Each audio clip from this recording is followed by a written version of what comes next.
बिस्मिल्लाहिर्रहमानिर्रहीम। शुरू करती हूँ अल्लाह के बबरकत नाम से जो बहुत ही मेहरबान निहायत रहम फरमाने वाला है। अस्सलामुअलैकुम वरहमतुल्लाहि वबरकातुहू।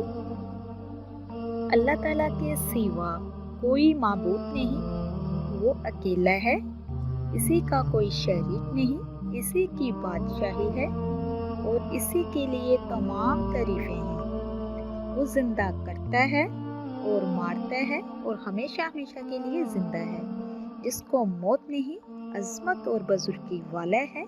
इसी के हाथ में है खैर व बरकत और वो हर चीज़ पर कादिर है। मेरे प्यारे अजीज बहन भाइयों, अल्लाह पाक से दुआ है कि जहाँ भी आप रहो खुश रहो आबाद रहो। आज एक और नई वीडियो के साथ मैं आप लोगों की खिदमत में हाजिर हुई हूँ। शेबान का चांद देखकर आपने सिर्फ 70 मरतबा ये इस्म मुबारक पढ़ ले, आपकी ज़िंदगी बदल जाएगी। ये अमल पहली बार में ही इंशाल्लाह आपको हैरान कर देगा। ये जो मैं आपको अमल बताने जा रही हूँ, वजीफ़ा बताने जा रही हूँ, इसको कोई इतना ज़्यादा टाइम नहीं लगेगा। ये जो मुख्तसर सा अमल है, थोड़ा सा टाइम लगेगा। इंशाल्लाह आपकी जो भी प्रॉब्लम है, दुनिया का जो भी नामुमकिन काम है, वो भी अल्लाह पाक हल कर देगा। आपकी जैसी भी हाजत है, जो भी प्रॉब्लम है, बीमारी है, किसी भी किस्म का मसला है, इंशाल्लाह अल्लाह तबारक तआला इसको हल करेगा। तो मेरे प्यारे अजीज बहन भाइयों, आपने करना क्या है, आपने जब शेबान का चांद का सुनना है या देखना है, उसके बाद फिर आपने अपने हाथों को दुआ के लिए उठाना है। अव्वल आखिर आप एक मरतबा या 3 मरतबा या 5 मरतबा दुरूद शरीफ पढ़ लें। उसके बाद फिर आपने बिस्मिल्लाहिर्रहमानिर्रहीम पढ़ के कुल हुवल्लाहु अहद अल्लाहु समद। जब अल्लाहु समद आएगा तो आपने इसको 70 मरतबा अल्लाहु समद पढ़ना है। उसके बाद फिर सारी सूरतों कंप्लीट कर लेनी है।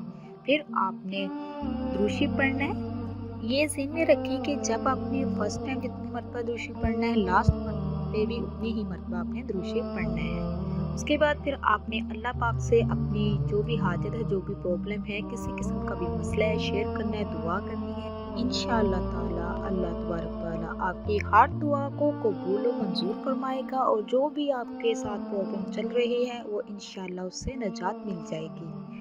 वो ज़ात बड़ी रहीम है, करीम है, समीउन अलीम है। उसी से मांगना चाहिए, उसी के आगे झुकना चाहिए। वो अता करने वाली ज़ात है, उसके अलावा कोई नहीं। मेरे प्यारे अजीज बहन भाइयों, जब भी आप कोई दुआ मांगो, अल्लाह पाक से कोई भी दुआ कीजिए, पूरे यकीन के साथ कीजिए, खुलूसे दिल के साथ कीजिए और ये यकीन रखिए कि वो ही ज़ात अता करने वाली है। फिर देखना मेरा रब पाक कैसे कैसे आपको नवाजता है। आपके ज़हनो गुमान में भी नहीं होगा वो कुछ जो कुछ अल्लाह पाक आपको अता करेगा। जैसा आप चाहोगे इंशाअल्लाह अल्लाह के हुक्म से वैसा ही होगा।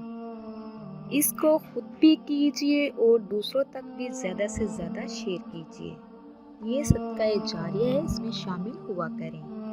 मेरे प्यारे अजीज बहन भाइयों, इसी के साथ मैं इजाज़त चाहूँगी। नेक्स्ट टाइम इंशाअल्लाह प्यारे प्यारे हदीस, प्यारे प्यारे वसाइल के साथ दोबारा हाजिर होंगे। अल्लाह पाक से दुआ है कि अल्लाह पाक आपको, मुझे और सबको अपने हिफ्ज़ ईमान में रखे और अल्लाह पाक हम सबको ऐसा बना दे जैसे हम अल्लाह पाक को पसंद आ जाए। अब तक के लिए इतना ही। अल्लाह हाफिज़।